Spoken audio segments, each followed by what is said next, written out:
José Ortiz fue para mí, curiosamente, uno de mis primeros maestros cuando empecé a dibujar.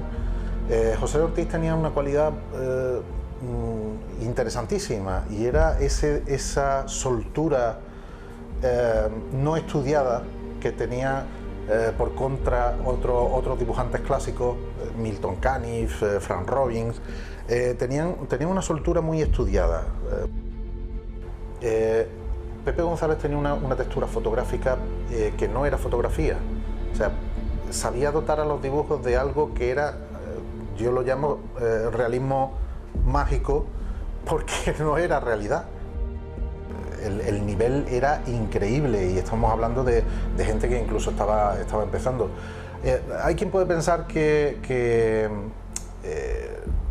la calidad era bastante homogénea porque compartían muchos recursos, se copiaban algunos de otros. En realidad no es que se copiaran unos de otros, cada uno tenía su pequeña parcela de trabajo, pero al ser parte de un estudio y al tener contacto casi personal en la mayoría de los casos, el hecho de que vieran un recurso en alguien como Breccia o en alguien como Dino Battaglia y lo incorporaran a su trabajo, no quiere decir que todo el mundo copiara a los que lo hicieron, sino que incorporaban en mayor o menor medida ese tipo de efectos, sobre todo era bastante evidente en el entintado, cosa que a mí me ha llamado muchísimo la atención. El entintado de Luis García es increíble, pero es que el trabajo a lápiz es fantástico.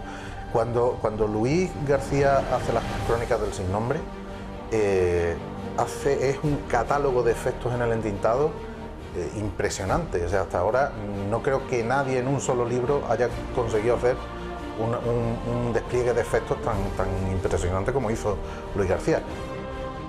Y un editor que viera todo aquello reunido en pocas páginas, cuando Tutain iba a visitar a Warren o a cualquier editor y viera aquel despliegue, obviamente que ello le tenía que entrar por los ojos y por las tripas. O sea, yo precisamente conocí a Enric por las portadas de aquellos primeros tomos de Vértice. Me llamó muchísimo la atención que se hicieran en España unos tebeos que venían de Estados Unidos, de una copia mala, porque estaban completamente retocados y sin color, y las portadas eran increíblemente mejores que las portadas americanas. Eran pinturas para empezar, cosa que no se veía en cualquier magazine, en cualquier revista, y por supuesto la calidad que tenía era, los colores podían cambiarse, pero eran cosas que ahora mismo están haciendo gente como Alex Ross y compañía, y Joe Yusko y todo ese tipo de artistas, y se estaban haciendo en los 60 y en los 70 como si fueran churros en España. Y entonces Enric para mí ha sido durante mucho tiempo mi héroe. A las personas que más admiran, cuando más pequeño es el trabajo, más grande es lo que hacen.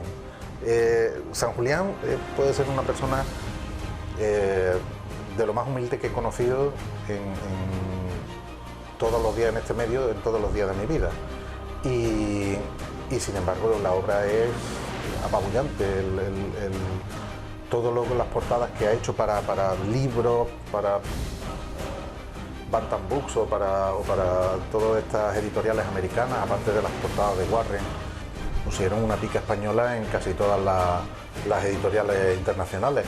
Y no solo eso, dejaron en el pabellón español el nombre de los dibujantes de cómic español bastante alto, tan alto que incluso hoy es muy difícil superarlo.